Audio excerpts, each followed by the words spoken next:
opening. That was me doing the grand opening for Minokuhle Coaching Academy.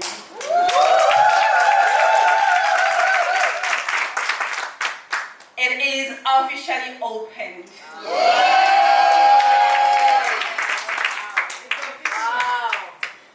Thank you.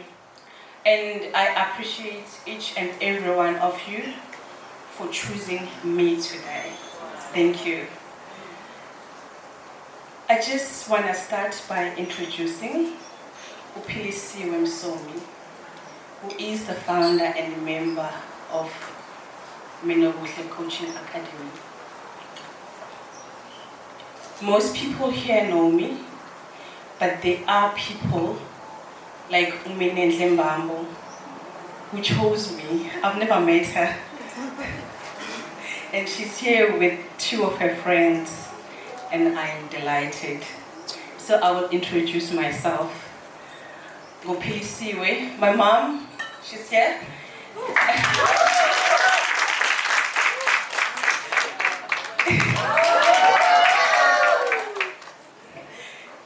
They decided, Mabethola Umntwana, 11 December 1983, to name me as Upilisiwe Happiness Gumede.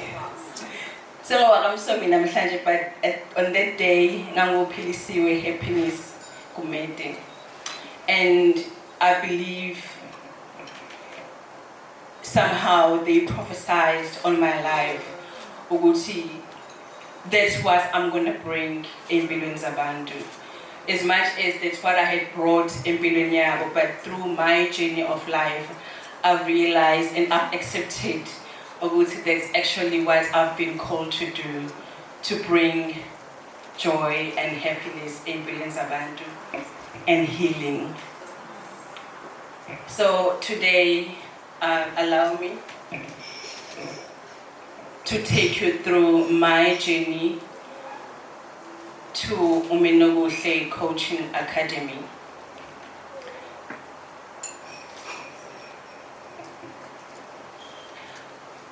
Most people, they wake up and they find themselves with careers like my career as well in the bank.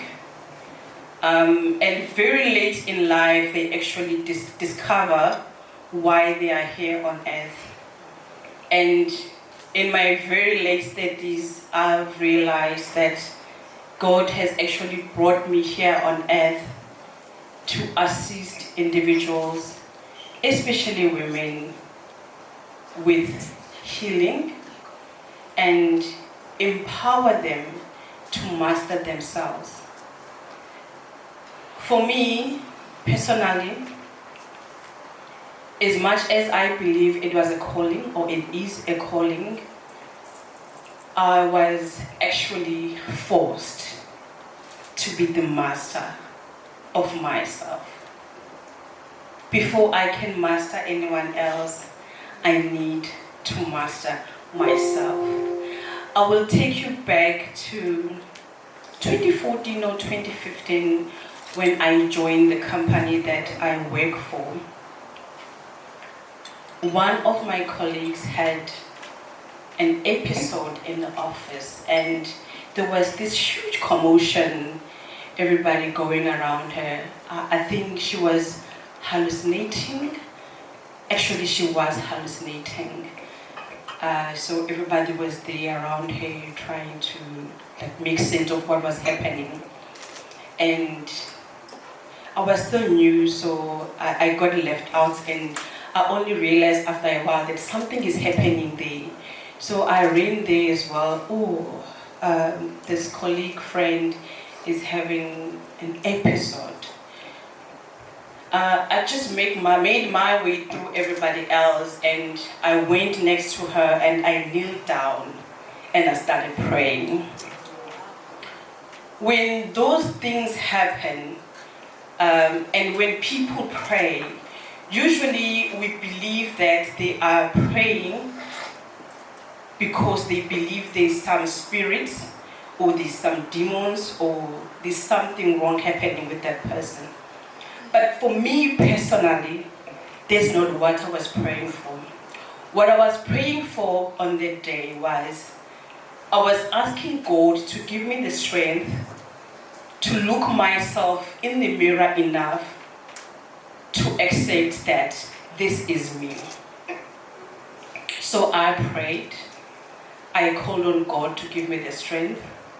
And when I was done, I sat with my colleague and I started talking to her. I talked to her as if nothing had happened. Everything was fine. It was just like it was just the two of us in the room. And she was fine. We chatted. I kept on asking her about what's happening, about work. We continued chatting, and the colleagues on the other side were calling paramedics. They were panicking. They don't know what was happening. And eventually, after a while, the paramedics were there. And when the paramedics came in, the first thing they asked for her was her ICE number in case of emergency number. And she gave them. And when that happened, I said, "Thank you, Lord, my job is done." What had happened at that moment, I had seen it before.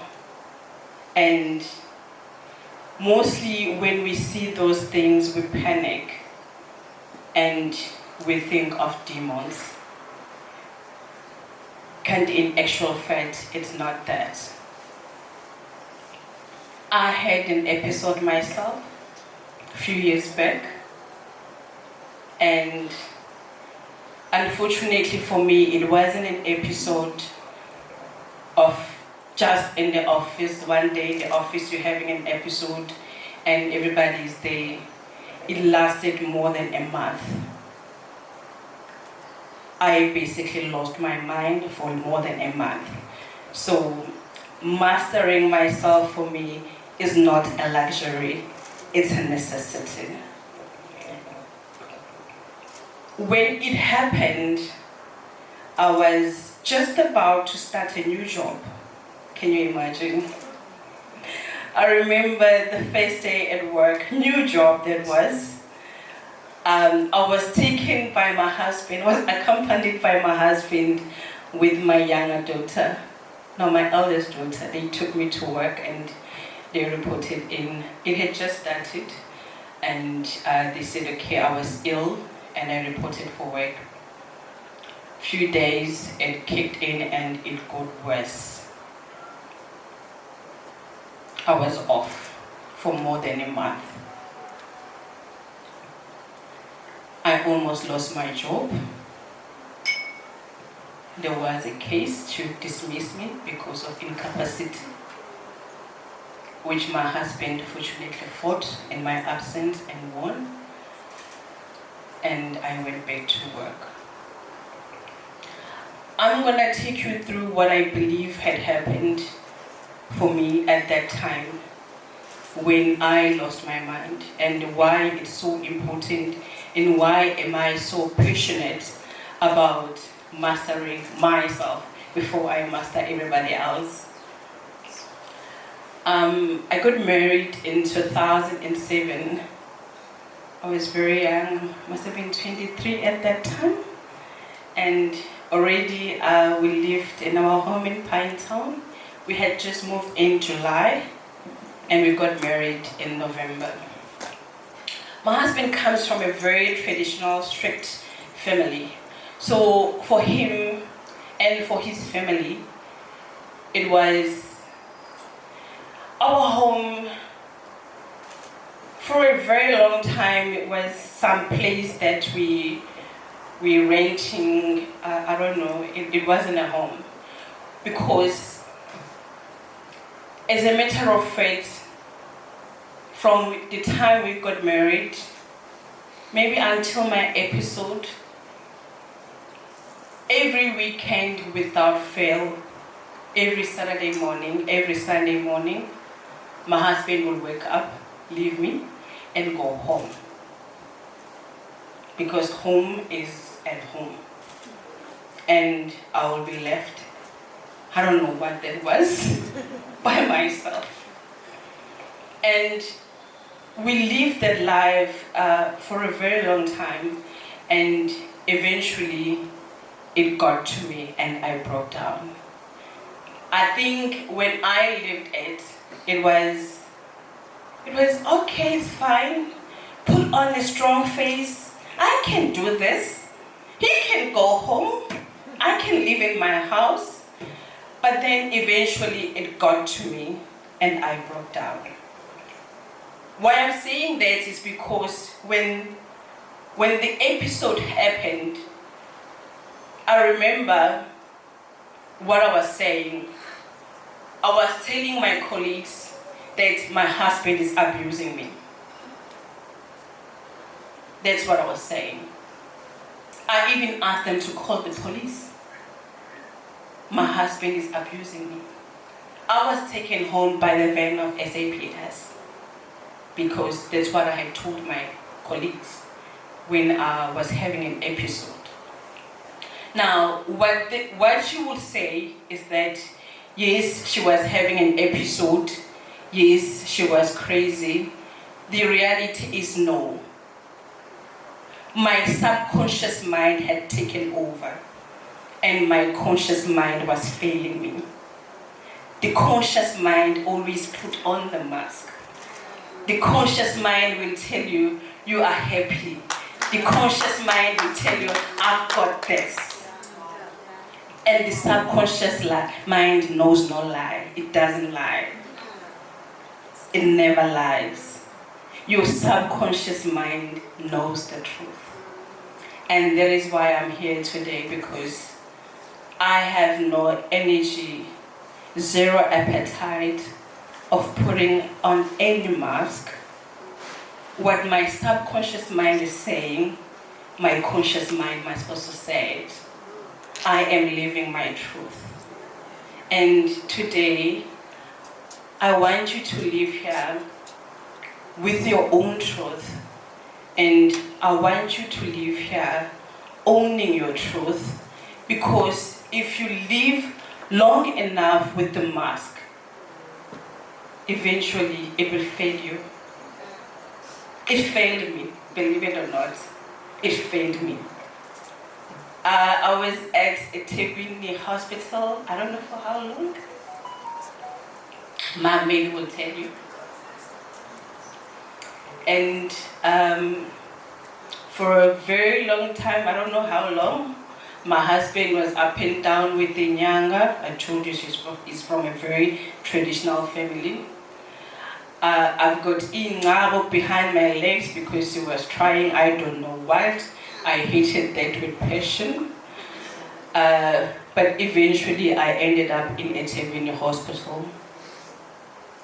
And I am back here, taking charge of my life, mastering my life, mastering me.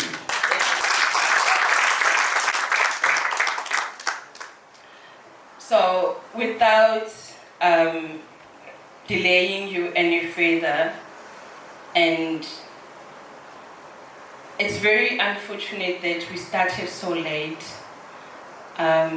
but I trust my other coaches will cover the other points that I had missed on the first slide. If you can go back to the first slide, Clay, where you've got your self-mastery. I want you to look at those self-mastery diagram and the key points that I had highlighted for you. The awareness, what I was just speaking to right now is the awareness. You need to be aware of yourself. You need to be disciplined. You need your purpose. You need your values. You need your perception. You need your transformation. My coaches will cover all those things, but I've got something about the self-vision that came to me when I was preparing for this presentation, and it's my cousin over there was telling you, one of your hosts, she works for a bank. A very long time back, before she joined the bank, she worked for a clothing shop, and sometimes she would be in their warehouse, work in their warehouse. And I know she always credits this to me, but today I want to credit to her because she had a vision of herself. She was working in the factory and she told me she was tired. She doesn't want it. She used to dress up. She had her own style. She liked the African look. She still likes it, but she had this style that she used to dress when she goes to work. And then she said no, now she wants to look formal when she goes to work. And she would wear high heels and go to the warehouse because that's where she sees herself. And I want to encourage each and every one of you today and say, you may be where you are. I don't know if you're happy or you are not, but you have a vision deep down inside you where you want to see yourself or where you see yourself. Leave that vision before you even get there. It will find you along the way. Leave yourself with that vision. Believe in that vision. Embrace it and be that. Today she works for a bank and she wears high heels every day.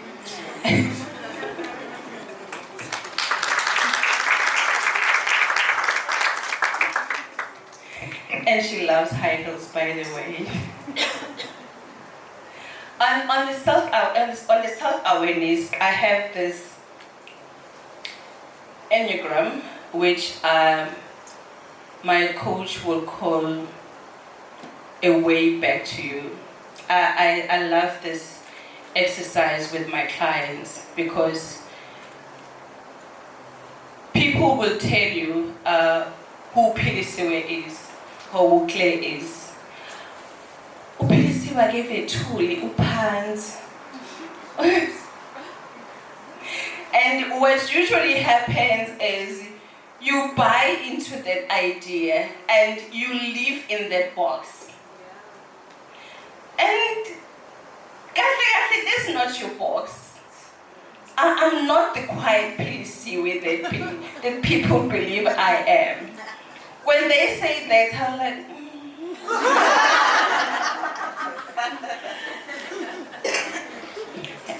Then I go on and do my thing. I'm very loud.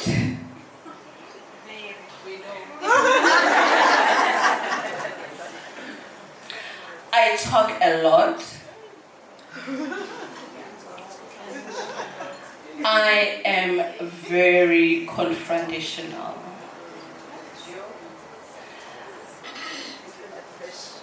I'm not gonna tell you who am I in those numbers. But it's very important for you to know, to go through this exercise, whether you do it yourself or you do it with your coach, and know who you are. I don't know if you can see from where you are sitting, but I will pick number 9, the peacemaker. A person with a personality type number 9, a peacemaker, at some time, the peacemaker has 2 wings. There are 2 lines from number 9. The other one, it goes to loyalist, and the other one goes to achiever. So, it's either at their strongest point, they are very loyal. They are a peacemaker, but they are also loyal. or their weakness point, they try and push it, achieve as much as possible. So what's good about this is that you get to know and identify who you are and how likely are you to act in a certain situation. Since becoming the master of myself, my sister will tell you, I can't see her, oh there she is. My sister will tell you, people will expect you to act in a certain way, in a certain situation. But when you've mastered yourself, when you become the master, you control yourself. Isn't it? Yeah.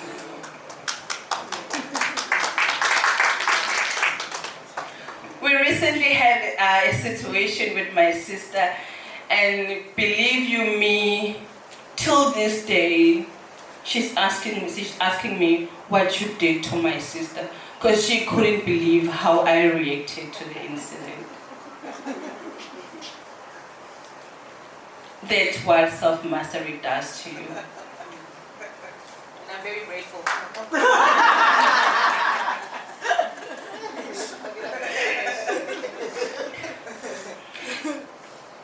Exactly. So, when you have self-awareness and you know what your weaknesses are, you can control them and you react accordingly instead of overreacting. We overreact so many times in our lives that when we go back to sleep, we're like, I shouldn't have done that. I shouldn't have said that. When you master yourself, you control all those things, and it seems as if you're living on cloud nine, as my cousin would say, or if you're staging it, or no, that can't be real. Trust me, it's real. It's real. I live my life like I'm living in a movie. I enjoy each and every second of it, and I make it a point that I capture it, not necessarily with the camera, but with my heart. So I encourage each and every one of you to accept this challenge. Go home and ask yourself, who am I? What is my personality? What are my values? What makes me laugh? What upsets me? Why am I feeling this way? And when you start asking all those questions and you get the answers, your honest answers, you become the master. Not Pilisiwe's master, but your master. And when you master yourself, it's funny how everything else just falls into place. So, I challenge you to do that for yourself and become the masters of yourself. With this slide, this is Viola Davis. It's a short clip that she had done as a motivational speaker, and it's entitled "You Are Invisible When You Are Poor."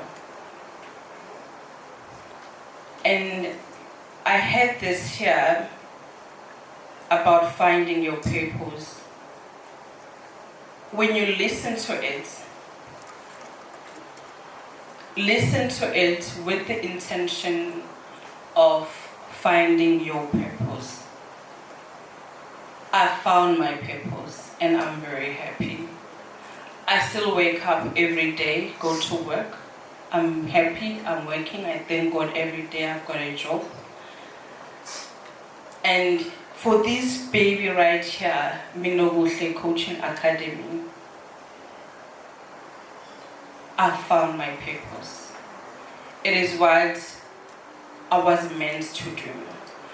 When I get a message from a client, these beautiful coaches of mine will probably tell you, when you get that message from your client, the feedback, saying, Pilisiwe, I've done this and that. Thank you so much. It's all because of you. That is priceless. That is priceless. No amount of money can buy that feeling. So,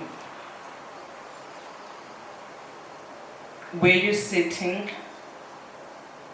look at this video, listen to it with passion, and through listening to it, I hope you find your purpose. Ladies, that's the day I met Buhle Mabanga. It was back in 2019. We had a session with Mama's Escape Club led by Ulondi Ngobo, and Buhle was our guest there, and she introduced me to meditation. And you probably won't see, so I will go to the screen and show you where is me in that picture if you can't see. I don't know if you can see, but that's it.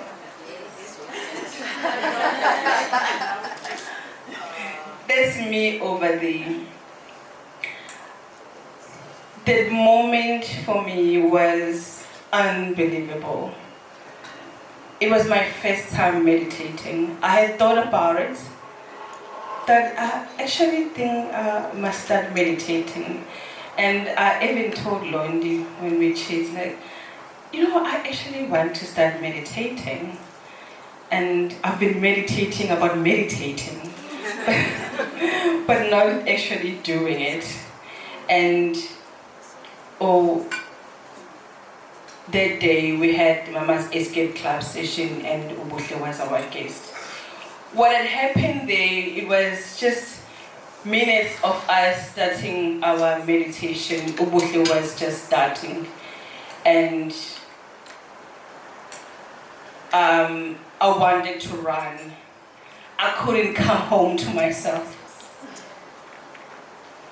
Coming home to myself was freaking scary. I wanted to run. She was starting and I went up. I think that's why the photographer got that picture, because I was like, then I went back again. I thought about running and excusing myself from this whole thing. Then I said, no, please, you will stay, you can do this. And I stayed, and I'm glad I did. Thank you, Buhle. It was an amazing experience, and till this day, I live by meditation. And as I've told you that I live my life in a movie, this was the photographer. She took the picture, Elsie Baker, on that day. And today, who would have guessed this, we'll be here having this event, amazing event, launching Minokuhle Coaching Academy with now my coach, Buhle Mabanga, being our guest. Ladies, please welcome Ubuhle. She's a yoga teacher, coach, mindfulness coach, entrepreneur, author, and I wish for each and every one of you to take this moment, and no matter how difficult it is, force yourself and allow yourself to come home to yourself. Sanbonani, Namaste. That's how we greet each other in the yoga class. We say Namaste. And Namaste actually means my soul honors your soul. Just like Usawbon. Usawbona means ngiyakubona. So it has the same meaning. And I'd like to greet you on Women's Day, on a very special day. We're honoring ourselves, but most importantly, we're honoring my friend Upili on her new baby, Minokuhle coaching. I'm so proud of you. This is amazing. You definitely are going to change people's lives. I'm sure you've started, like you mentioned. And I know I'm going to learn a lot today as well. And thank you so much for opening up that day. Because if you didn't open up to e-meditation in 2019 when I guided the ladies, I wouldn't be here. So ngiyabonga. So ubuhle mabanga, I am love. That's how I describe myself. I am love. I am peace. I am wealth. We're talking about wealth. I am basically all the characteristics that you know of God. That's who I am. That's who you are, first and foremost. And then the fact that I'm a mom, the fact that I'm now a mindfulness and yoga coach, I'm a sister, I'm a friend, is, I believe, is an experience that we have here on the planet. So, uNkulunkulu lives in me. uNkulunkulu lives in you. And He has chosen through me to be Ulukona, Ulilita, and Lolotando's mom. That those are my kids. uNkulunkulu has chosen to be in Upili's body, but be a Minokuhle coaching owner. He has chosen to express love in different ways in all of us. And our purpose is to express that love and share that love. You can be a football player. My son wants to be a football player. But be love. So I always describe myself, I always introduce myself, Ganja Luti, Ngutando first and foremost. That is my essential nature. And my journey is very similar to yours, actually. I also went through a phase where I was just really tired of being on this planet. It was too much, it was too many things were happening, and I prayed. I think it happened in 2018. My husband wanted to do a big birthday party, and something in me was just tired of putting on a mask. I was tired of doing big things and having a lot of people in my life. Still have those people, but ngalolo suku, I just wanted to do something different. And I remember saying to him, Ngiyabonga Sando Swami, but I just would like to take a walk for my birthday. We lived in Joburg at the time in a gated community, which is a beautiful walking trail. So ngafaka my earphones on, ngathatha phone, started, just walking. And usually, if I'm jogging or walking, I listen to hip-hop music. But that day, I remember taking my phone and I said, I just want to do something different. Maybe listen to an audiobook. So as I was Googling the audiobook, an interview between Oprah and a lady called Gwyneth Paltrow came up. Gwyneth Paltrow is an actress. She now owns a movement very similar to this, by the way. Podcast is called Goop. She's also got Netflix shows. But that day when I opened that podcast, it was my first time coming across a podcast. There was an interview between Oprah and her, like I said earlier, and they were just talking about things that I've never heard before, but I was resonating on a very high level with the things that they were saying. They were talking about what I just said, that God is in you and God is not out there. I'm not saying Uguti, God being in heaven is a lie, okay? What I'm saying is that I resonated what Oprah was saying that day, that God is in you, God is in a tree, God is in an animal, God is even in a person that we say is, bad, whether it's a murderer. God is in every single person. It's just that they are choosing not to express the God in them. So I was like, so God is in here? Something just happened. My heart opened up, my brain woke up, and they spoke about meditation, of course. And I didn't know what meditation was. So when I got home, I remember just Googling, what is meditation? And I came across a meditation guy, a guy called Deepak. I'm sure some of you have heard of Deepak. And Oprah, they've got like 21-day challenges. So many things that they changed. But I remember trying a meditation at Bavi, just lying in the bathtub and thinking, oh my goodness, this thing is so difficult. I'm not going to be able to do this. I think I did it for about 5 minutes and I quit. But there's a seed from that conversation that was already planted. All of a sudden, there was just hope. And I tried the next day. I think I tried about 10 minutes. And everything just became lighter. All the love that I'm feeling right now, I could feel it. It felt like I was present with all beings on the planet. And I think that experience was me meeting God on a much deeper level versus the way that I've been. I mean, I go to church, but there was something different with just quietening your mind and just listening to your breath and just letting go of the stories that I've been telling myself and letting go of even the visions that the goals that I wanted to achieve. And that's why I'm here today. I'm here to guide you on a very brief meditation. It's going to be about 15 minutes long.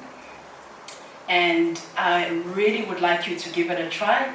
Yes, some of you, if you're doing it for the first time, you might have the same experience that Pili and I had where you feel like you want to run away. Can I encourage you just to stay with it? Sit still. I'm going to guide you. I'm going to be here. If you feel like letting go, if you feel like crying, it's okay. This is a safe space that Usiswami has created for us. And the meditation that I'm going to be doing is called Inner Child Meditation. So you're going to be talking to yourself, una 5, no una 10 or 15 or 16. It's not easy.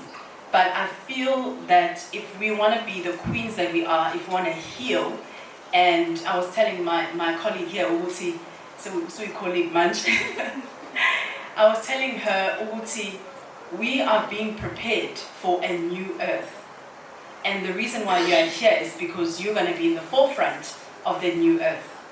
And that new earth is about combining the things that Omabetu taught us, combining the things that our ancestors taught us, and God, of course, but also letting go of some of the things that are no longer working, and the new earth is going to be about that.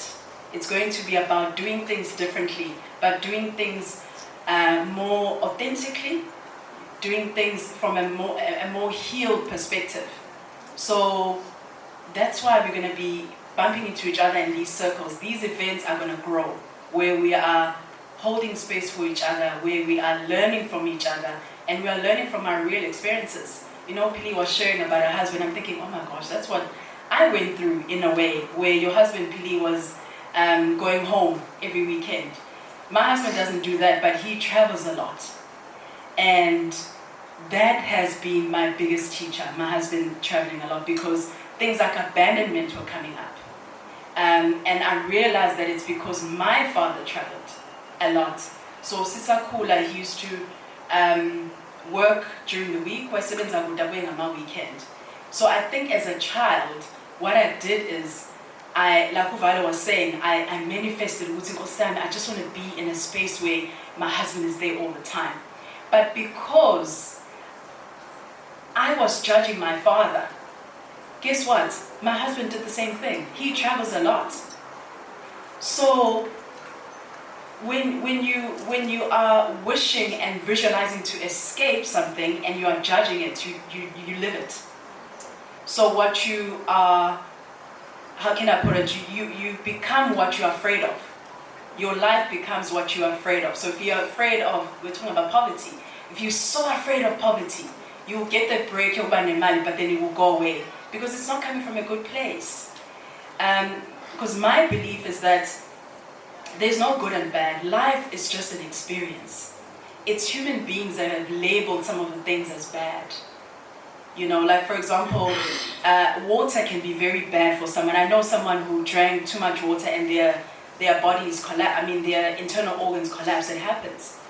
But that person can start to spread a rumor ukuthi amanzi mabi. But water is healing, you know. So it's up to us. Ukuthi, are you going to investigate and get the truth, or are you going to run with the lie? Eyakhiwe abanye abantu. So that's what happened to me. My father did not abandon me. My father just went to work. That's not abandonment. You know, my husband is doing the same. He travels, he goes to Gobek Abui, goes to Jobek Abui. That's not abandonment, but because so only in the last 3 years, I managed, uNkulunkulu showed it to me. Uguti, you are living off a lie. Nobody is abandoning you. First of all, I'm always with you as your creator. So you're never alone. I'm always with you. That was the lesson. God is always with me. Even if in Kengedwa, even in my darkest moments, God is there. Stop reaching out for your husband or your father. Look for me. So that was my biggest lesson in my journey.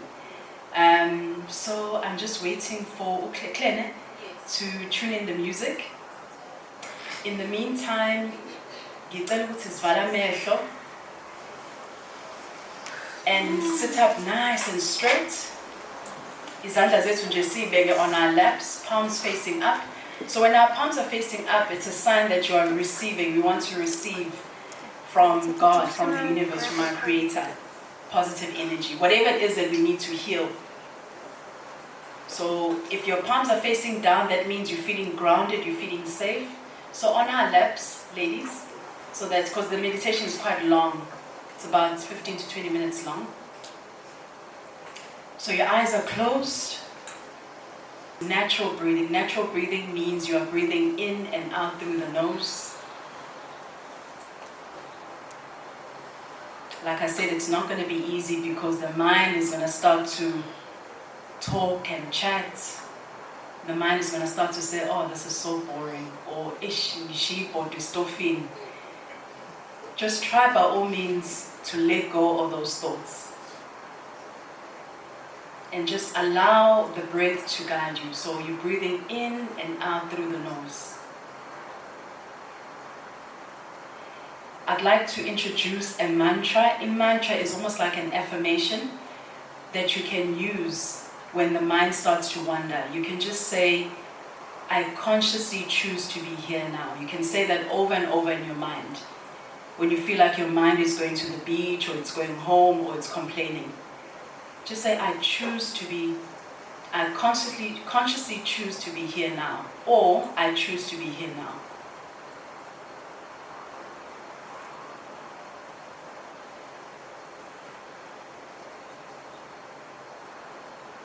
So you're just breathing in naturally for now. We're going to do a little bit of visualization. So I'd like you to just visualize a garden, a beautiful garden of love, that's what we call it, growing from the center of your chest.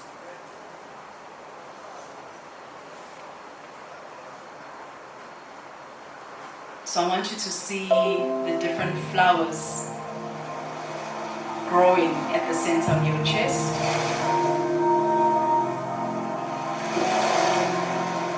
Some roses. I want you to see some roses, some sunflowers, different colors, maybe some pink tulips.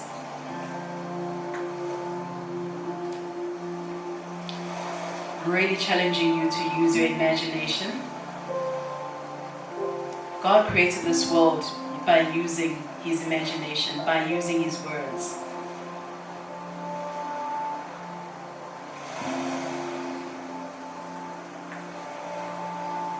And I'd like you to see yourself watering your garden.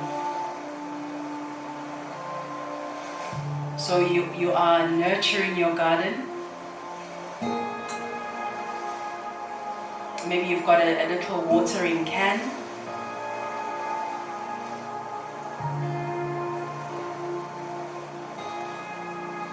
And you're just making sure that your garden has enough water, your plants or your flowers are growing beautifully.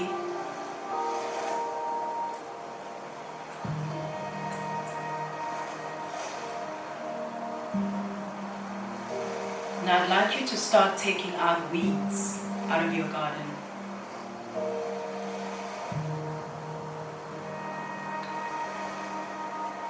So you're taking out stress, you're taking out anxiety, you're taking out anger,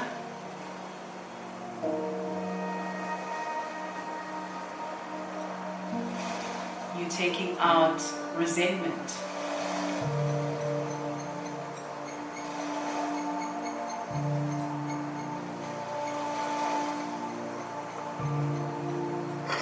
You're taking out lack of forgiveness.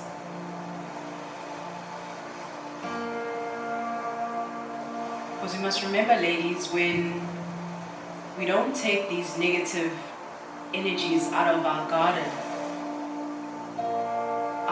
stops to grow. Our flowers die.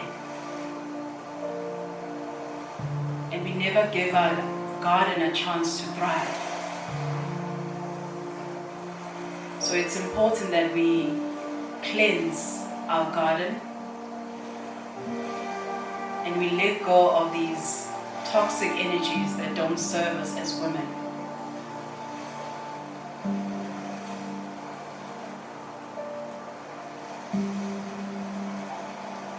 I'd like you now to pick a beautiful bouquet of flowers.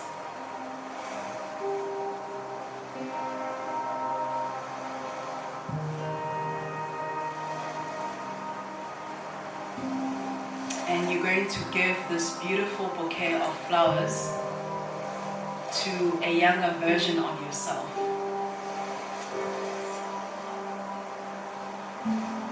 So I want you to see this beautiful little girl. Maybe she's 7, perhaps she's 16.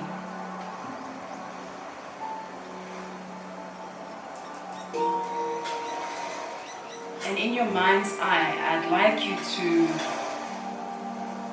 really have a good look at her. What is she wearing?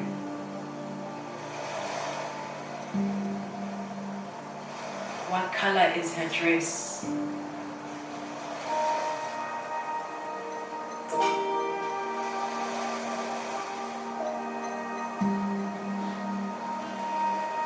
Her hair, what beautiful hairstyle does she have on today?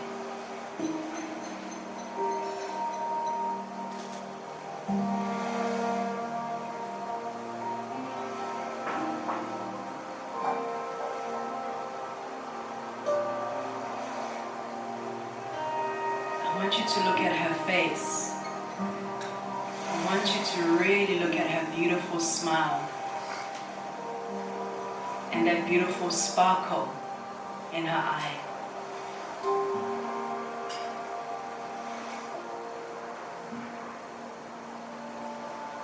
Now you're going to go to her level.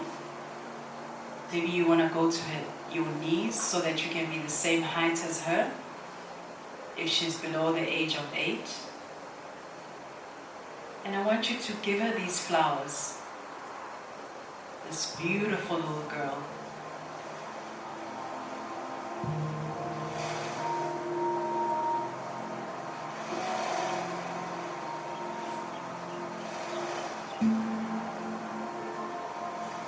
And I'd like you to say these words to her in your mind. I love you.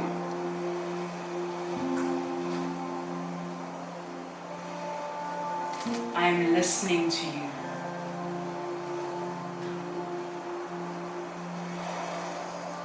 And I'm here for you.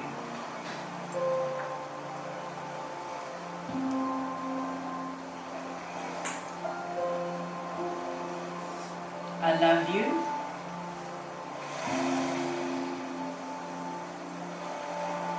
ngikulalele.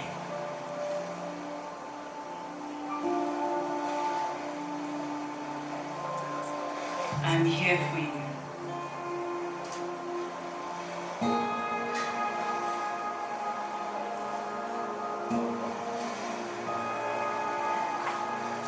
I'd like to give you a few minutes now to have a conversation with this little girl.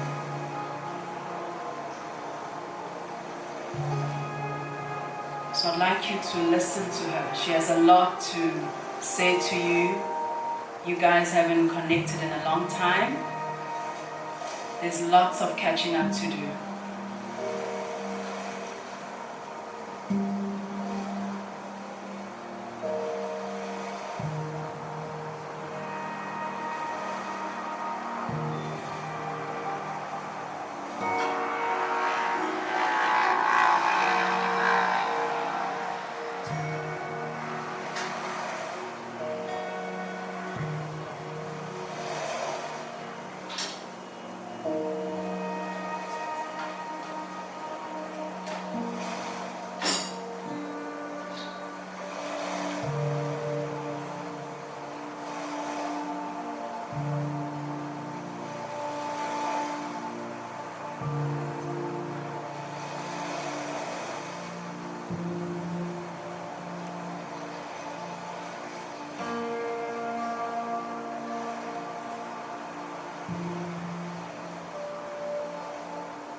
Just going to give you a few minutes now to finalize your conversation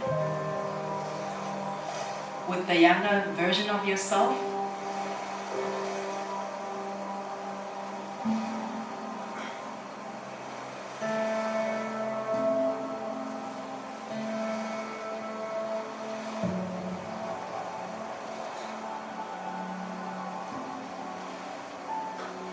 Now we're going to go back to the Garden of Love and pick another bouquet of flowers.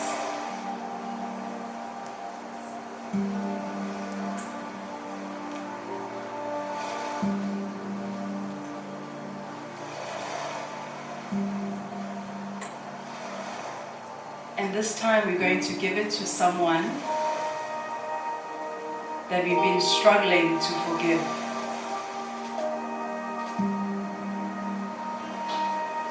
So you're gonna give it to that person that's brought you a lot of pain in your life.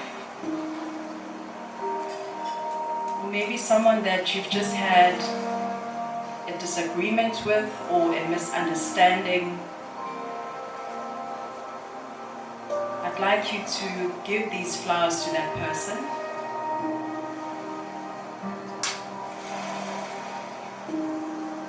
And once again, see them receiving the flowers with a smile.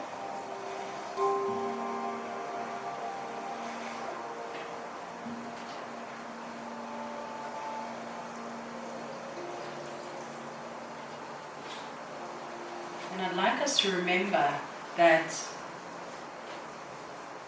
everybody's doing the best that they can on this planet, including the people that bring us pain. And in most cases, the people that bring us pain are teachers. They are here, they are in our lives to teach us something about ourselves.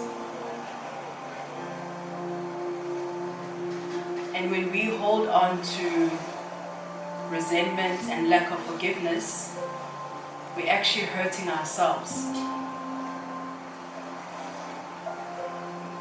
We create toxins in our body with that negative energy.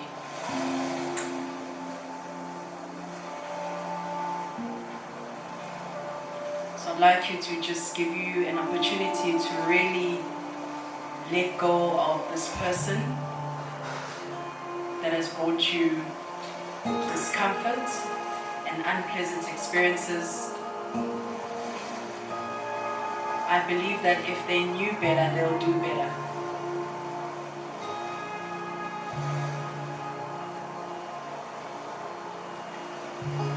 Now we're going to open up the garden of love and allow everyone that we know to take a flower for themselves. So see your friends and your family members,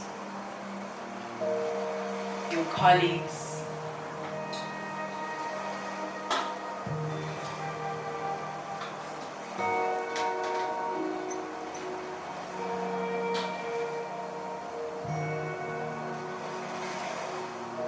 And we are doing this because when we fill up our own cups, we're able to give. But we cannot give from an empty cup. So it's important as women that we look after ourselves. We take care of our minds and bodies and spirits so that we are able to hold space for our loved ones.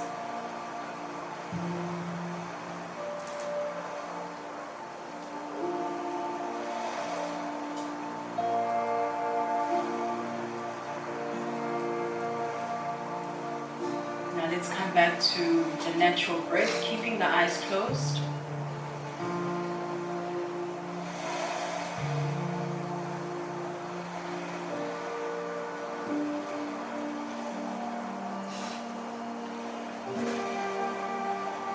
We're going to take 2 deep cleansing breaths.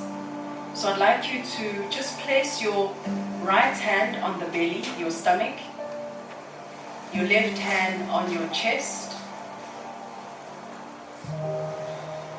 And when you breathe in, you're going to be pushing your tummy out. So you're breathing in through the nose, pushing the tummy out, and you're holding the breath in your chest. And breathing out, you're going to let go, going. So breathing out. Let's do that again. So breathing in, pushing your belly out, holding the breath in the chest, and just surrender.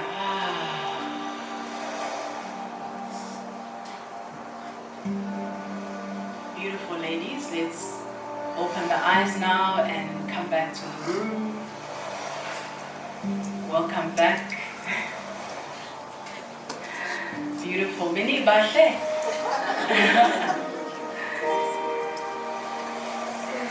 How are you feeling?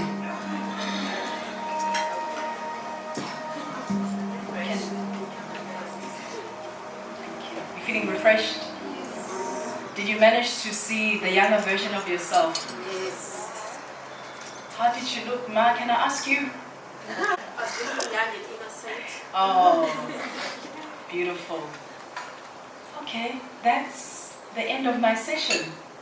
Thank you so much. So just one more thing.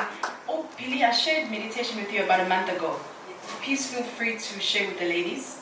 The meditation that Upili is going to share with you is a body scan. It's not the inner child meditation that we did now. It's quite long. So you do it lying down on your bed just before you go to bed. Or you can do it in the morning. If you fall asleep, it's not a bad thing. It's actually a good thing. It means the meditation is working. Okay, please can I encourage us to really, really meditate. I think when I started my journey, there was a lot of concern. It's evil because it's coming from the East. It's coming from India.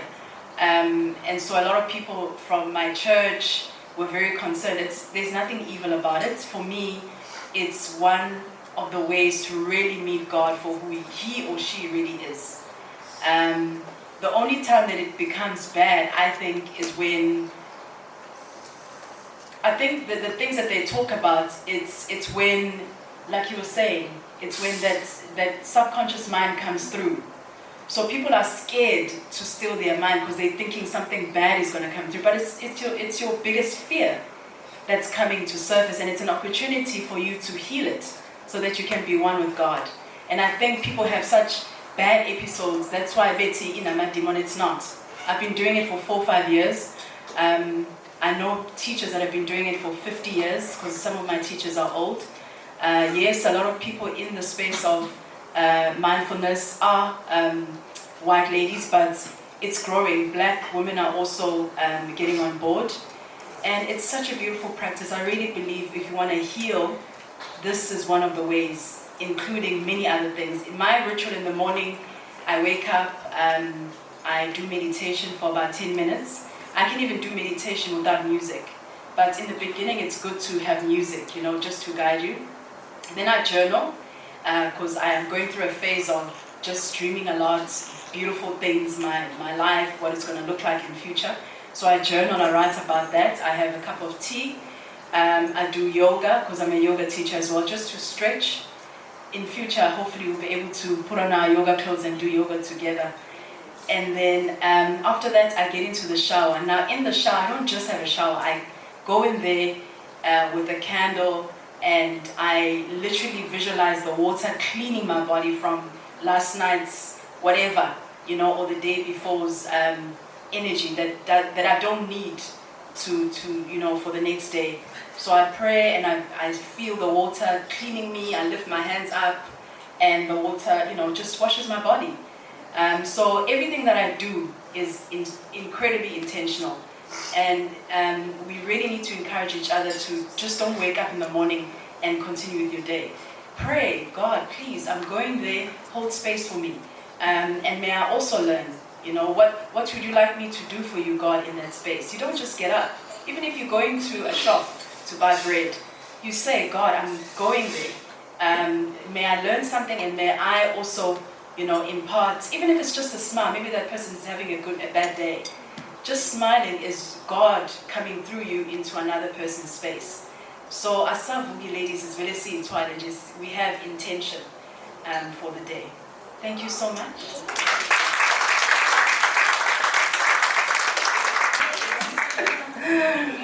Ladies, I'm still gonna acknowledge and recognize all of you.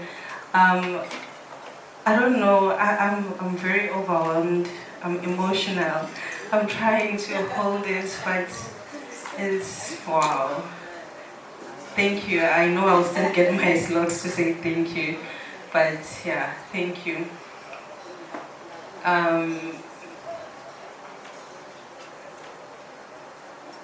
As I was saying, there is Utola. I also wanted to say there is a lot of ladies here who came here for Upelisiwe, who support Upelisiwe.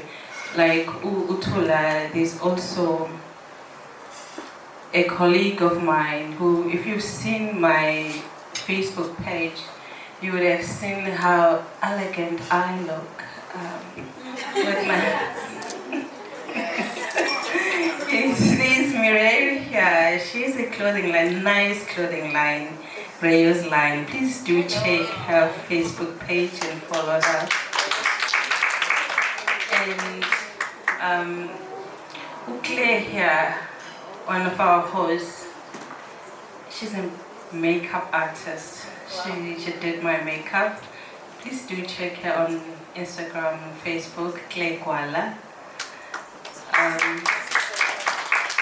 Even the photos that you see on my Facebook page, when I went for that photo shoot, she did my makeup. She's very good. And she's here in Pinetown. So please, I'm still gonna acknowledge each and every one of you. Thank you, the ladies are back. If we can proceed with our program, ladies, I will now proceed and would like to introduce our next coach, Coach Tembisa. Yo, a story of my life. Yo, I want to tell you about how I met Tembisa and when.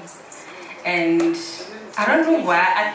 I actually wanted to link a photo to my introduction, but I remember when I took a photo, she was like, no, not like this. And when I looked at the photo, she was carrying a coffee mug and it said, welcome home. And I feel home already with her. I met Coach Tembisa a few weeks back. Wow. That recent, 7 days ago. And I must share the story because I want you to realize that and acknowledge that we are living in a movie. I met Coach Tembisa through another amazing coach, Mulalo from Toyando, who was actually going to be our finance coach for this day, but unfortunately things didn't come together. And the morning of me meeting Tembisa, she was here in Devon collecting her award that she had won, and I said, you're in Devon, why are you not coming and staying in my house? Where are you? And she was like, oh, okay. I didn't know I could do that. I'm like, duh, your home is my home is your home, and I'm sure your home is my home as well. By the way, I met Umulalo at a self-love retreat. I don't know why am I not mentioning that. I met Umulalo, who would have been our financial coach for today, at a self-love retreat in Minokuhle, which was ran by my coach here, Coach Mashudu.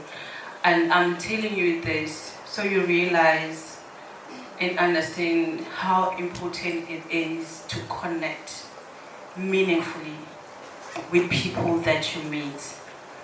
Because we are here today and we have Coach Tembisa here today to present to us the financial breakthrough section, because I attended the self-love retreat in Minokuhle with the Coach Mashudu, and there I connected with Mulalo, and from there Mulalo connected me with Coach Tembisa. I've written there all her credentials. When she told me her credentials, I was blown away. And I was so happy and so excited when I think I had just said, hey, and Mulalo here is not coming. It's like, hey, I'm coming again. The way I jumped, guys, you won't believe. I was so excited.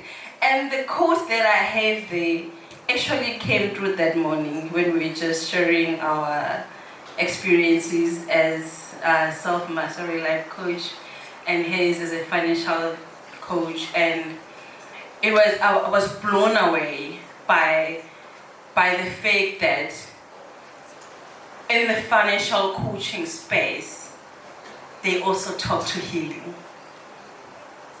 Who would have thought that we always thinking of money, we chase money, we want money, we stress about money. Have you ever thought about your financial traumas? The black tax, guys. Imali Mbande son. You know, earlier on I said something about my subconscious mind and conscious mind, and when it comes to money, and I'm not trying to take away your slot, coach. When it comes to money, there's something that I realized very late in my life. As much as consciously I want money, I love money, but previously I've always had this thing of imali corrupts you. Imali changes you. Imali is that, imali is that. And today, since my journey, hi guys, imali ngiyayithanda. Futhi eningi. Yes, so I hope Coach Tembisa here will take you through your financial breakthrough. And please do enjoy the session. Coach Tembisa, over to you. Thank you.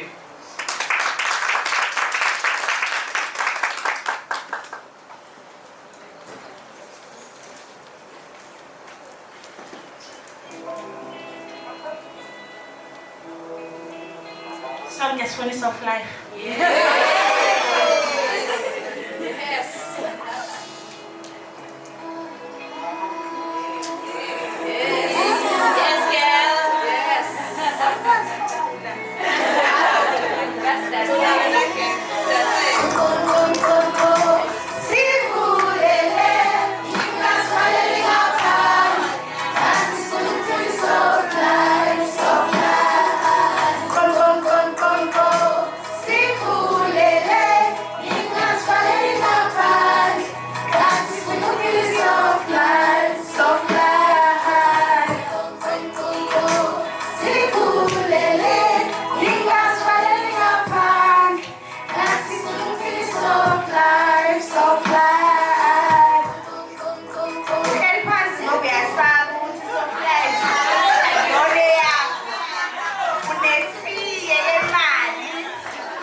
Oh please, oh please.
Mamgadi, now known as Utembisa Lutuli. I'm a wealth advisor by profession. I'm a financial planner by profession. I'm a tax practitioner by profession. I'm a lecturer by profession at the University of KwaZulu-Natal. But that's not who I am. I am Utembisa. And before we start, I want you to have this question in your head. We're probably going to answer it as we go through. Who are you? But before you answer that question, let me ask you if one or two women can please answer me. I don't know if you're saying the microphone. I'm an interactive person, and for me, learning happens through interaction. I want you to think that how are you today? When I say, so if you feel confident enough, Mangikubuza nje manje ngithi, hello Penny, how are you? Is this the part where I respond? Yes. Oh, I'm fine. Oh, there's a mic. Yes. I'm fine. How are you? I'm alive. I see. All right. So the reason I say we should think deep here because we've been conditioned ourselves to say certain things on certain questions that we are answered, even if you're not fine. Just because you've been asked, how are you?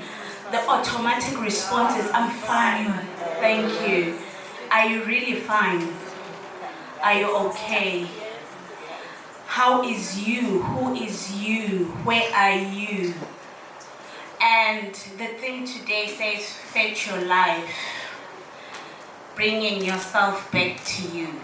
And that's what I'm here for.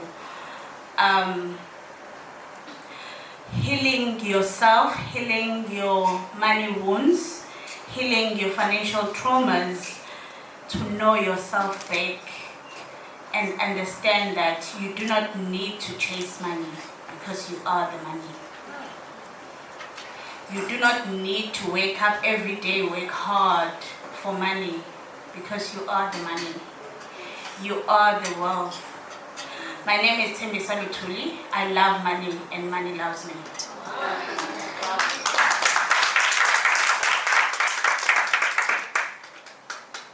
So in my journey of being a wealth advisor for 9 years, I qualified early, got all the credentials that you can think, all the qualifications, all the technical skills of being a financial planner. By the way, a financial planner helps people manage their money, will help you with your budget, will help you with all the beautiful reports that you can create, tell you that you need so much life cover so that your kids cannot suffer, all that thing, beautiful thing we do. It's on paper, we recommend, we draft. At the end, we can recommend, have an investment budget, follow through. But why are we still poor?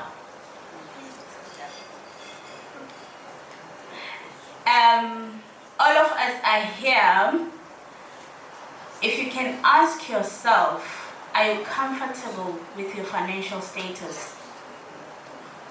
Honestly, deep down, go deep without searching your friend.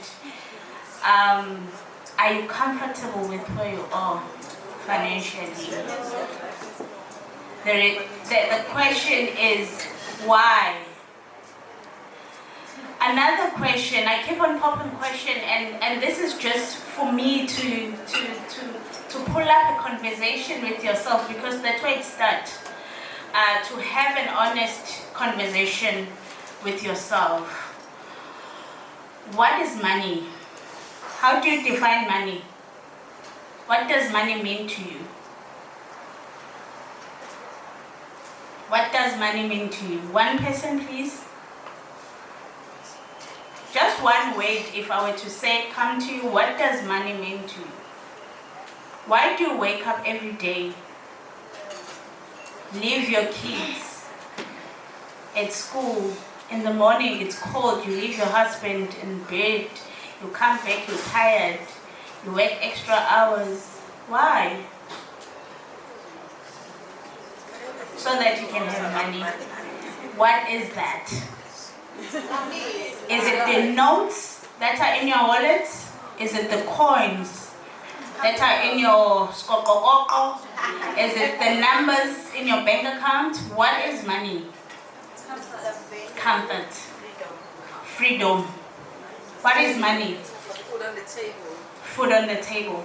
Now that we understand that money is the same, I've got the same 100 rand in my wallet, you probably got the same, it's the same thing. But when we pronounce it, it's different things. So money, is it really notes? No, money is energy. As human beings, we are human beings because there is a soul in us, there is a mind in us, there is a body in us, and then there is energy. In total, it forms a human being. It's the same with money. there is physical form of money that everybody chases in the world. We're all chasing the physical form of money, the numbers in the account, the notes in the wallet. We forget the energy, the spirituality of money, which then builds the body of wealth where it places you. So in my journey of being a financial planner, and I knew that I was one of the best, I've won awards, I do my job, but for some reasons on the 200 clients that I will have, people fail to build wealth. I'm talking from somebody who will earn 10,000 rand a month to somebody who will earn 100,000 a month. The problem is the same. We cannot keep money to ourselves because we don't even have ourselves within us.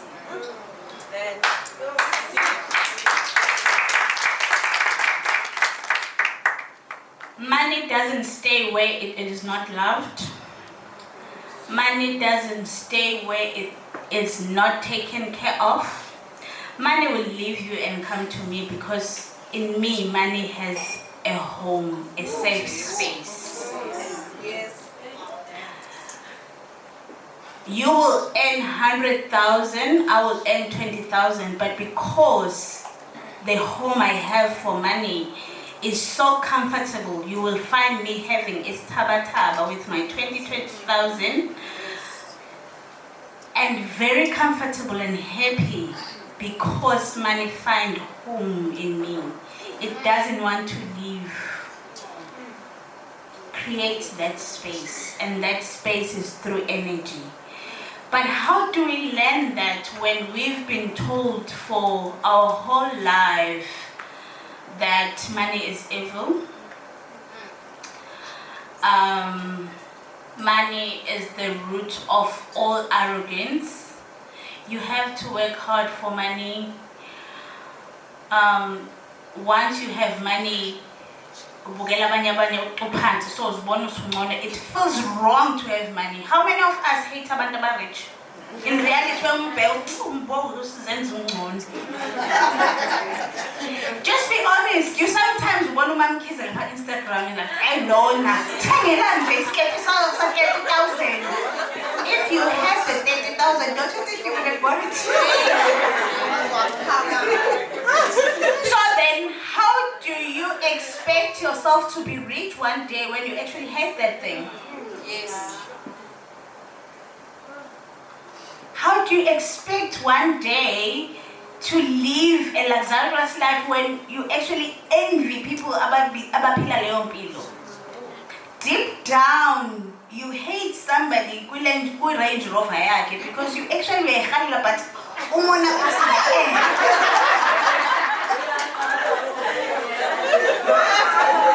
So why do you think a Range Rover will ever come to you? Because you don't love Range Rover, you hate abantu abahamba Range Rover because we call that financial traumas. We call that financial wounds.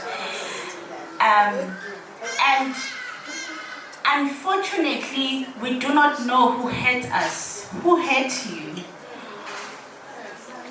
Because we don't even know that we have financial youth. We are aware, we are slowly getting to a point of understanding mental health, mental wounds, you know. We are conscious of things like depression.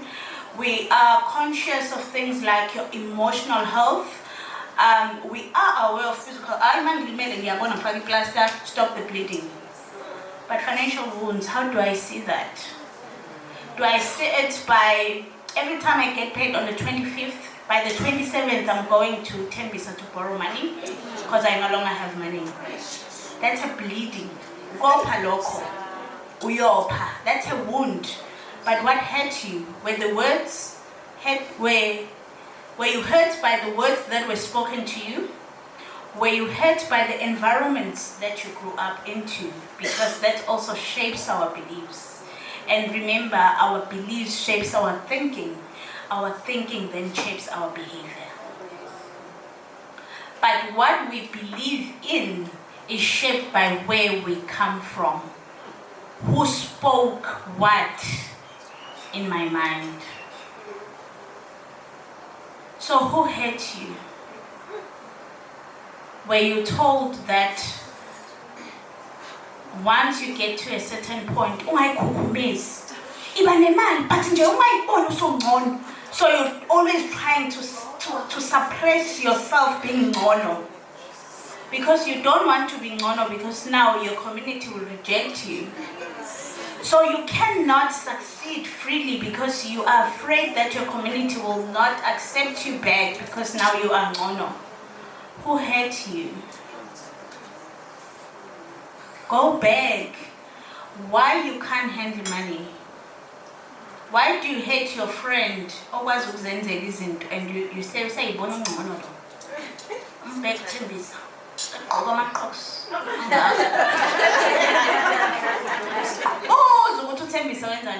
We don't want, because we are bleeding, and it's so painful when you've got trauma. Everything is a trigger.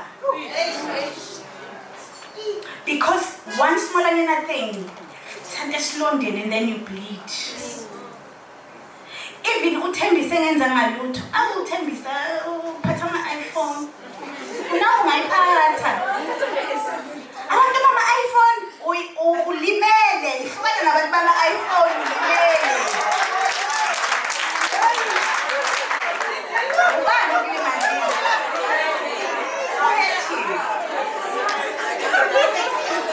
What exactly hurt you? Was it a relationship? Because relationship, family relationships, friendship relationships, love relationships, they shape our financial traumas. They give us biggest financial wounds. We hold because my boyfriend used me for money.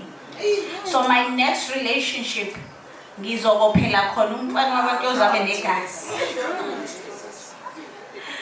my family has used me so much that when I build my own family, because your family hates you, heal. Deal with it. But you cannot heal something that you do not know. You cannot heal something that you do not know. And the first step in healing our financial wounds is actually acknowledge that I'm Gilimele. I've got a wound. Where is it? What caused it? Alright? Where were you hurt? Was it in the mind? How you think about money? Was it the emotions?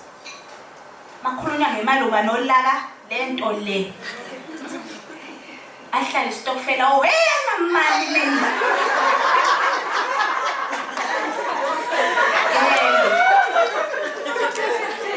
How asambeni sodla out. Hey ngithanda umoshi bathana ngifuna ukubukwa.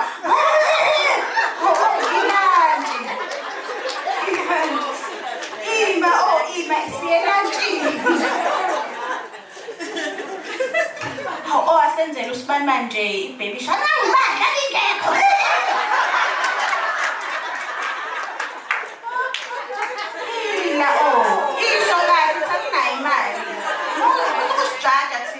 Right.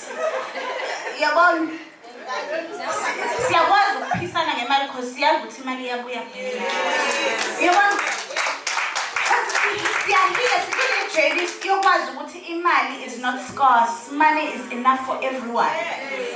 Remember, we were all born with talents, but I say we were all born with wealth. But unfortunately, some of us die.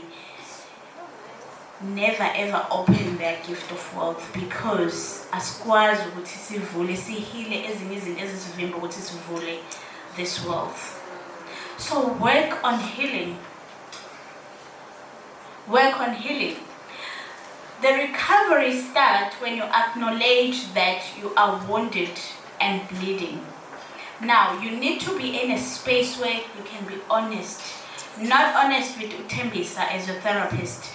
Not honest with Usisipilisi as your therapist. Honest with yourself. When you look at the mirror, you are alone, you are naked, there is no outside noise. Even their voice, lencane, naye buyithetha oh phela umzimba osebenza uyajabulisa izibe. Go inside and say, where are my wounds? What is wrong? I got to that space when, after 4 years of practicing as a financial planner, I was not making money, guys. I was frustrated. In my space, you can make as much money as you want because there's no limitation. You work for yourself. So as much as you help people build wealth, your wealth happens as well. But there was a stumbling block. Then I said, I no longer work on target. So you get to a space where, when you want to find yourself, because your wealth is where you are. So if you haven't found yourself, you will not find your wealth. And yourself is understanding, what am I skilled at? Unfortunately, what is not your skill, because skill is something that can be learned. A skill is something that can be learned and the next person can learn it, so it's not exclusive to you. Then you've got a passion. I'm passionate about helping people. Passion, unfortunately, because it comes out of love, it's also not your wealth.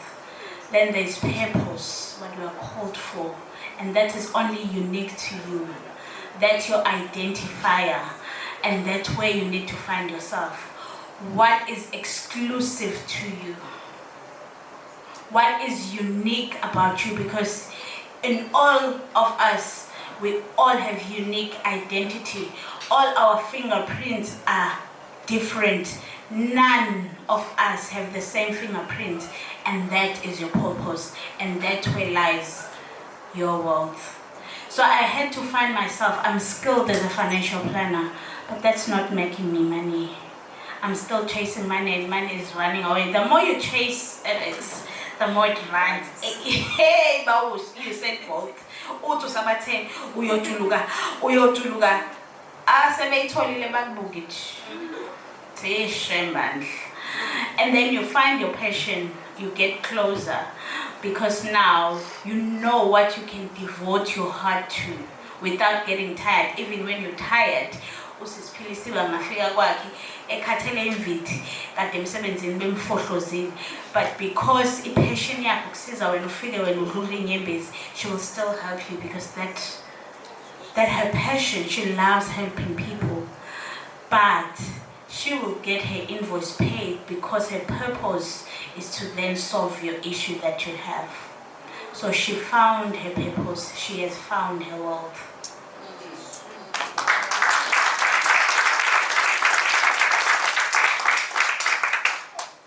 So, go back, ask yourself, why are you here? What are you doing in Emhlabeni? I found my purpose, I found myself, and I found my wealth. I never had to chase a client ever again.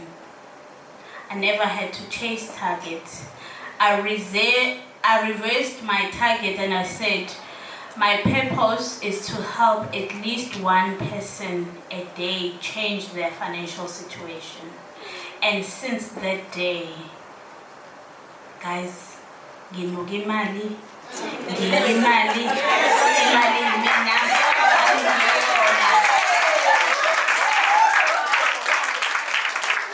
And here's the thing, people will say, hi, Bo Timbisa, bank account yakhe. That's not my money. Money for me is value. What is your value? I don't have 1 million rand in my account now, no. And that's not what I want. But the value that I have is all the money that I have and I need.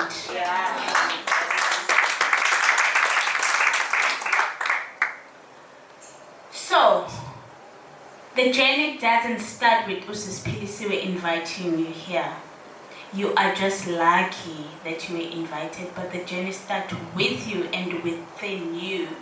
the journey to recover from the financial trauma, the journey to recover from the financial wounds starts with you. And it starts with killing the shame. Why do we privatize money so much, the conversation about money so much? Does your best friend know how much you get paid?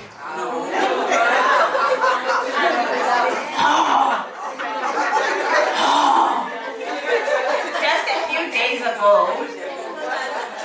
few days ago, I was headhunted by one of the biggest insurance companies for me to go and become an instructional designer for them. So I then they gave me an offer. I then said to them, I showed my husband, said, I said, this is not what I'm worth. As much as there is no amount of money, but let me go back to them because and say they must add maybe 100 or 200,000. I said, no, if they know what they want, they wouldn't. They came back, he's all like saying, don't tell me so we're back with what you wanted. I said, that's value.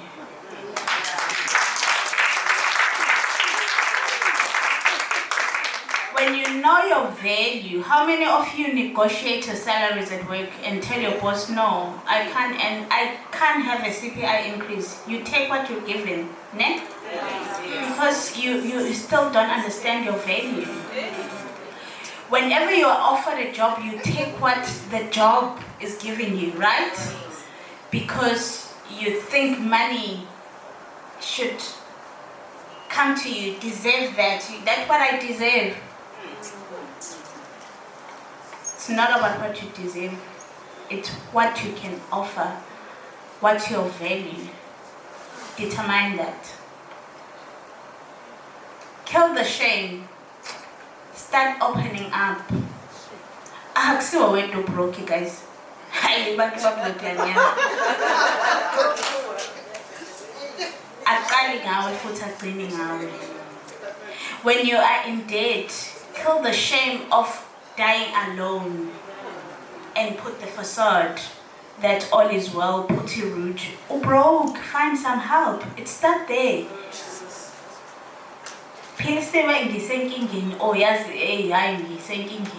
It's that they're killing the shame. Because it's not like when you see for. Even it's no longer shameful. You're just experiencing money problems. Everyone does. Who doesn't? So kill the shame. That's the first step. So you've acknowledged that you are wounded. You're killing the shame because once you are shameful, when we are in nyanya, you even hate yourself. How are you supposed to find help then? How are you gonna go to Tembisa and say, Tembisa, can I please get help? Nginamalona 32. I can't afford to pay them. What is the right way? The next thing is mental health. Kill the shame. Ask for help and stop the building. The moment you do not ask for help, you keep on putting a plaster as you don't do that physically, ne? You first clean the wound so that it's the same thing.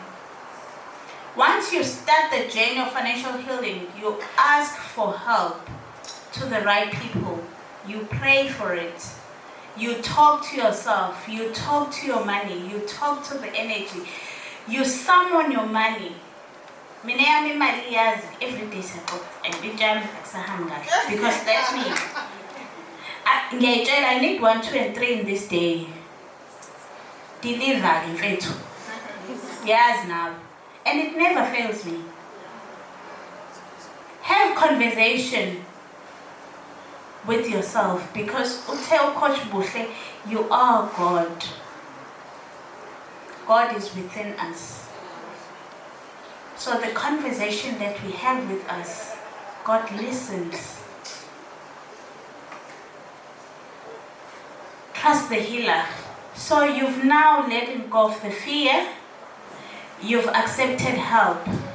In the Siendayo, we want to be the master of everything. Just because I'm a qualified CA, I'm a qualified engineer. Hayi ngizohlulwa yini nje wenza ibudget yami le nto ngizoyithola. Find help to somebody who is qualified, who is experienced in that thing. Then you trust the process, trust the healer. Mawuya kadokotela uyofuna amaphilisi ekhanda, you do not go and tell them, dokotela, write me this prescription. The doctor writes you the prescription and then you follow it because you trust them. So when you've let go and asked for help, trust that healer because that healer is being brought by God to your life on purpose. You would have prayed for it and it would have been the right healer. But the first healer is yourself. So if you do not trust yourself, you will not get the right healer as well. Take moral and financial inventory. The honesty that we have. Siyasaba ukuba realistic. Why are you living in a house that pays a bond of 15,000 while you earn 25,000? You're trying to mesh a standard expensive because you envy her. Instead of asking her, how did you do it? You want to compete with her.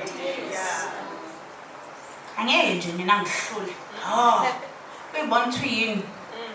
You do the same thing. You do not know the support that she has. You do not know other businesses that she has.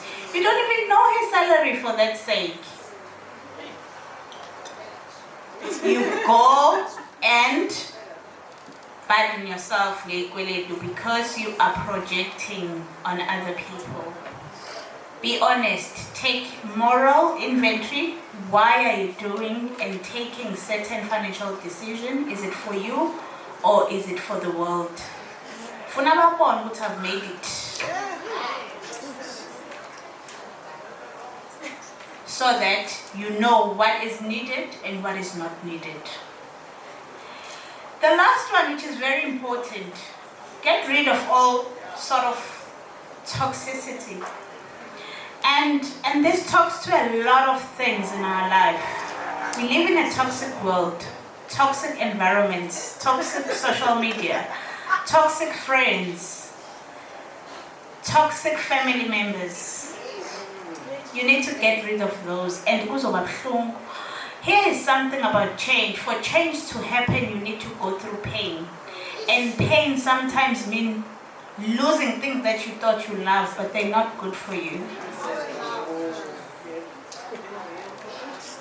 So you definitely need to, you will lose some friends that you were thought ubesti, but ubesti might not be the best thing for you. Be realistic, and that needs a conversation only within yourself. And when the journey of recovery starts, you will say, thank you, Lord, for removing all this toxicity. What are you following on social media? It's part of the toxic. What are you reading? What are you feeding your mind and your soul? What type of books are you reading? What are you feeding your life? What type of conversation do you find yourself into? What kind of relationships do you have? Because your surroundings shapes your beliefs shape your mind shape your behavior. Alright, so that's where your recovery starts. Recovery is an ongoing process. No one is perfect. And when we say heal your financial wounds, we're not saying it's a destination, because remember, even physically, we continue, we heal. It's still gonna happen even in your journey. But the beautiful thing about it is that now you would have developed what we call awareness. You will be conscious of the things that happens in your life, how you do them and why are you doing them. So when I say, how are you? You will say, I'm alive, because alive means I'm aware. I know what is going on. Am I okay or am I not? So when I say I'm alive, it means I'm aware of what is going on. I know a trigger. Myself, I'm still healing a wound of poverty because I grew up in so much poverty. So for me, not having food is a trigger. The only person who was we cannot spend 10,000 euros. It comes from a wound because so there's fear at the back of my mind that never in a day where rice like I ever did. So it's a wound that I'm still healing. And for me, there are triggers. So I'm not perfect, but at least I'm aware. Do you get what I'm saying? So you will be aware of your financial traumas. So when every now and again I buy shoes, tell me, says, for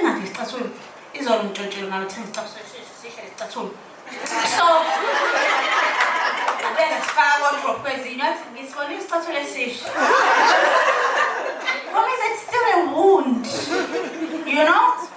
But I'm aware, so what I then do now on my budget, I put aside certain money for my entertainment, but without compromising important things. I'm aware when that thing comes, you know? I'm aware when that thing says, you know? Because we call a child home. Baby girl, Olibeti, I'm still wearing the same uniform as 5 years. Ukona lo baby girl, ethi angazi ingubo zakhisimusi. Ukona lo baby girl, othi ngangathengeli ingubo zakhisimusi, so I deserve to buy Christmas clothes every day. But I'm aware. I'm healing from that wound. So whenever that trigger comes and say, it's not the tembisa, that is money, but it's the little girl that needs that healing. So be aware of your financial wounds. Heal your financial wounds. Because your money or your wealth state is the reflection of you. How are you? How are you feeling? Who are you? Understand your purpose. Thank you.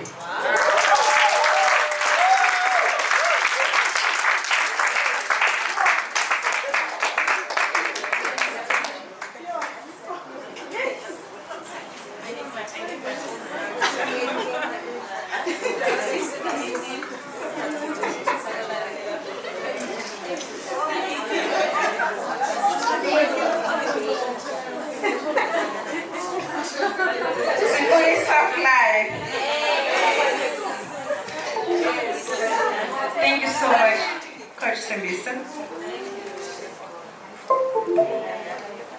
I hope you're still going to stay with me before dessert. I need now. Okay.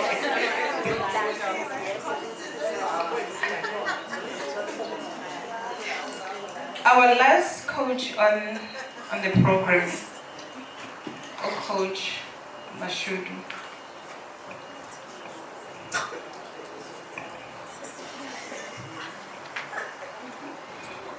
My self-love coach, my healer.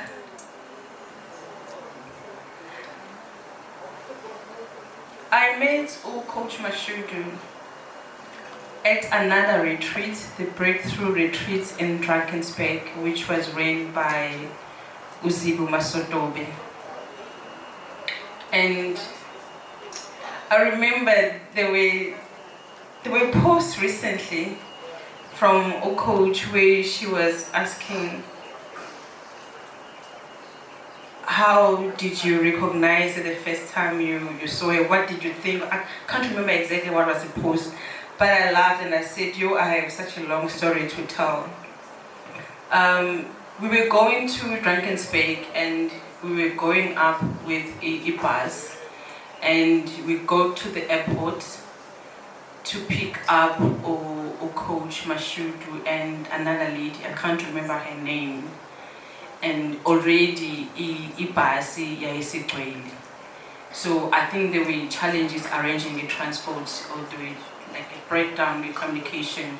So already ibhasi igcwele, and there was Coach Mashudu and this other lady, Melebas joined. So Uzibuma Sotobe had sent another friend of hers to get Coach Mashu because the delivery driver I told her what I know. You wanna imagine eccentric.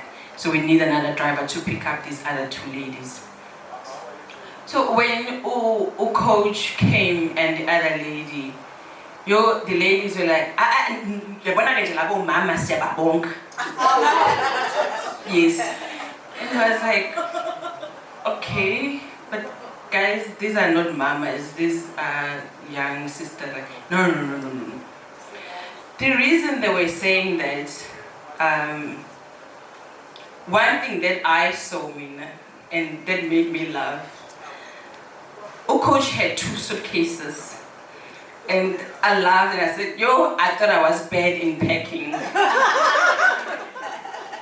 Now I've said it all. We're going to Drakensberg for 3 days, 4 days, and coach had 2 suitcases. Secondly, what I saw was, being my bubbly self, was like, I looked at her and I said, because I went there by myself. I was very intentional about that retreat. I went there. I wanted Upilisiwe to come out. I remember when Uzibo was preparing for the event, asking us, she had created a group and she was asking the delegates, so tell me, what do you want from this retreat? Why exactly are you here? And for me, I said, I want to leave my corner. I want Pilisiwe to come out. And I was there by myself with no friends. I didn't club with anyone. I just went in. So when I looked at Coach Mashudu and I said, how is she going to survive the next 4 days? Guys, she had this heavy face. A very, very heavy face. And I big pants. Like udiniwe. And I was like, wow, how is this person gonna survive Abantangabazi for 4 days? And I'm like, okay. Anyway, they went with another taxi, and with the other driver, and we went in our combi. And funny enough, at the event, maybe because of that feeling, I avoided her. I don't remember us connecting at that event at all. I remember her talking during dinner. Coach Mashudu will be playing that loud music, La Payanas, Jiva, and she'll be like, as I was saying, the voice won't change. It will stay like that. And Minokuhle, she has this calmness. I tried to listen, and 9 days I'm like, okay.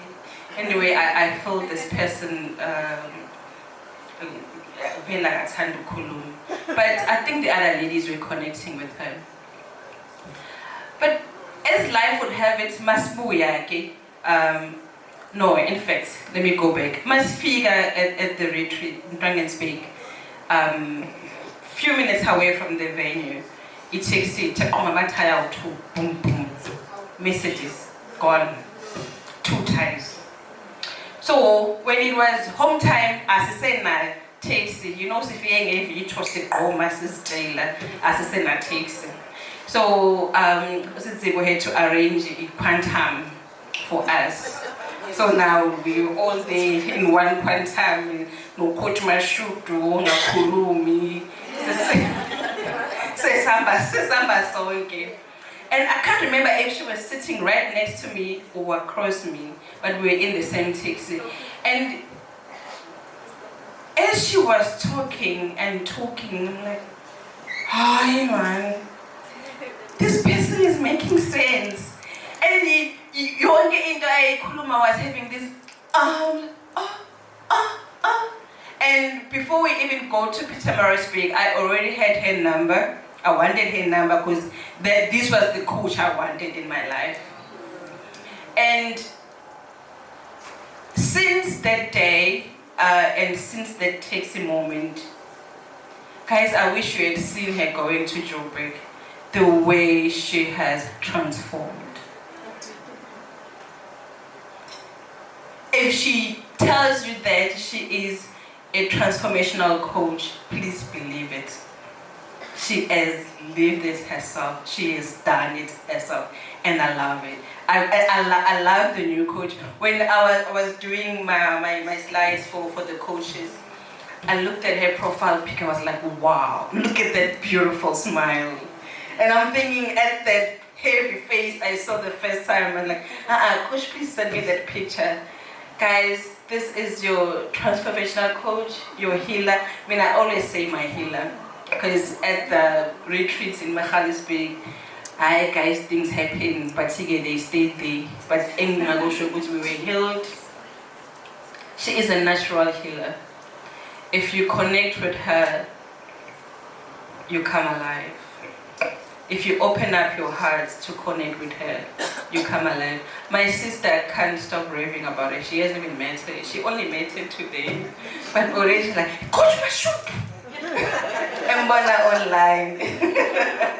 So when she met her today, she was very excited. Guys, since I just cut today, I called, but I guess it's because I love my coach. Please welcome Coach Mashut.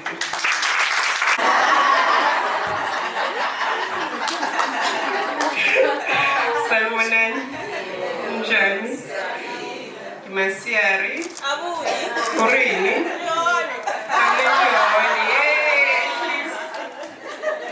Venda mpika na Ive la viva venda asal. Do you remember? Did you get that? It's French. Okay, so thank you. I'm so excited to be here, and it's an honor. I never knew that meeting you back then I'll be standing here in front of beautiful ladies. You look amazing, ladies, today. And just being here and share me and share what I know. And I trust what I'm going to share is going to plant a seed in someone's life as well. And I'm Mashudu Mbele. I've got many names. On my ID is Jemina. They normally call me Jeremiah because I'm an engineer. When they see Jenny, they say, no, Mr. Jeremiah. I'm like, oh my word. And then I am Sieni and I am Ketiwe. And the reason I've got so many names, I had issues with identity. But I won't talk too much about that. I prepared something, but identity is something that maybe someone is having an issue with. And there comes the different names. Mashudu is not on my ID, and Mashudu means luck. Because most of my life, I feel like I've had bad luck. I've been left behind, and Nsieni means left behind. I went like, no, I'm tired of identifying with this name of Nsieni, meaning left behind. So Mashudu means I'm vibrant, I'm a healer, I've got prosperity around me. And for the first time, people can pronounce Mashudu properly without any issues. Chelina and Sieni, they can't pronounce them. But I'm quite, ever since I used the name Mashudu, my life has been amazing. And that is what I've been desiring. So Mashudu resonates with that inner child who has been looking for a breakthrough, looking for life to transform as well. And I think it also resonates with her meeting me then, because I started using Mashudu back in 2020. So that is when the transformation is happening and I'm forever transforming. So who's Mashudu Mbele? I'm a transformational life coach. I'm an energy healer as well. That's a natural gift for me. And I am a negative emotional therapy practitioner. So I help you with your emotions, which could be doubt, fear, self-sabotage, any list that you can come up with, I'll help you so that we heal it. And I'm an NLP practitioner, I'm an entrepreneur, so being an engineer, I'm forever looking for solutions. So at home they say, how many businesses are you gonna have? You're forever coming up with so many ideas. I'm here to solve problems because each and every individual here on earth is here to solve problems. If you're not solving problems where you are, you haven't found your purpose. And your problem could be making me beautiful, making yourself beautiful. Like today, I was just doing a live saying, I'm so grateful for Women's Day and the fact that women make me look beautiful today. And remember, wherever you are, you might be sitting and you feel like you are not adding value. You are adding value because you're cooking for someone. You're making them remember your meal. You're making them remember the hug, the smile. Wherever you are quite important.